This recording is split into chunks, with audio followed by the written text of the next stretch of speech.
Hola, mi nombre es María Fernanda Carmona Movilla, soy estudiante de Sociología en la Universidad Popular del Cesar. Hoy les quiero hablar sobre un tema que se llama la reforma agraria, entendiendo reforma como un término de volver a hacer o rehacer algo y el agrario a todo lo relacionado con el campo. Entendido así, entonces reforma agraria sería darle forma a las tierras que ya existen.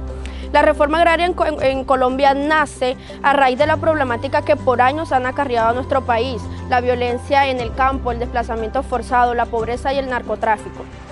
Existen 11 fases las cuales me van a ayudar a explicar esta evolución que ha tenido este concepto. En la primera fase, que es la vida agraria precolombina, que va desde el año 1200 a 1498.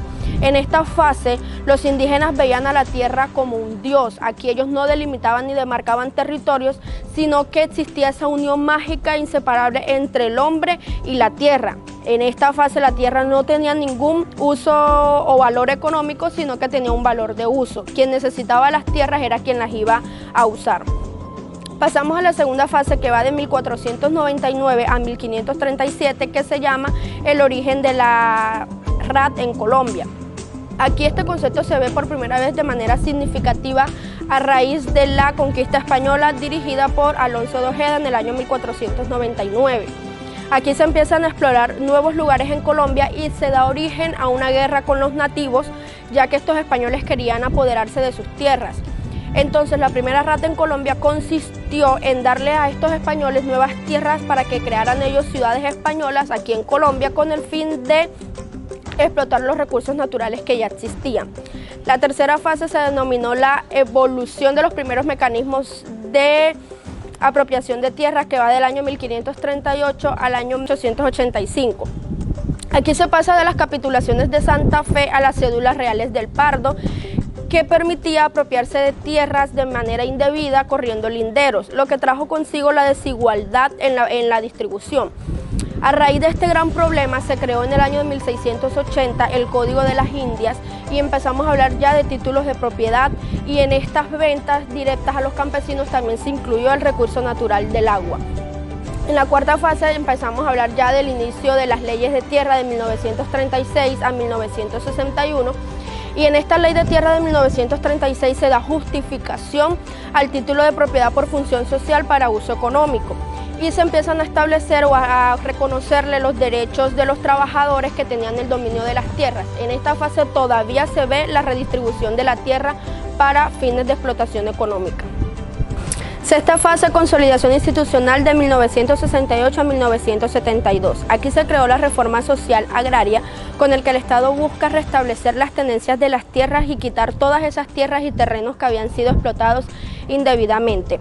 Pasamos a la séptima fase de 1973 a 1982, que hubo un declive institucional. Aquí se establecieron nuevos requisitos para la calificación de predios, lo que trajo consigo buscar menos formas para que estos campesinos pudieran adquirir tierras de una manera más fácil. En la octava fase, que va de 1983 a 1987, se da una reestructuración institucional.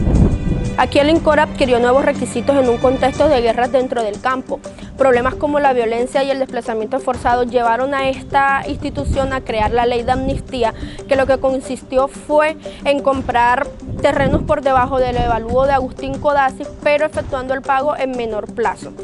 En la novena se da un impulso institucional hacia el mercado de la tierra de 1988 a 1993.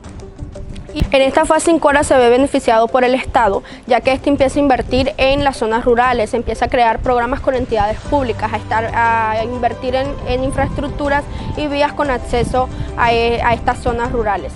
En la décima fase, llamado mercado de tierras, que va desde el año 1994 al 2002, la apropiación de tierras se debía a terrenos baldíos o a la apropiación por parte de los campesinos gratuita que no tenían tierra alguna. Más sin embargo, en el año 1994 se creó la ley 160, con el que buscaba las negociaciones directas por parte de estos campesinos. Entonces aquí el campesino debía acudir al 70% del valor de la tierra y el 30% lo podía conseguir por créditos bancarios, el cual se les daba a ellos presentar un proyecto que tuviera viabilidad económica.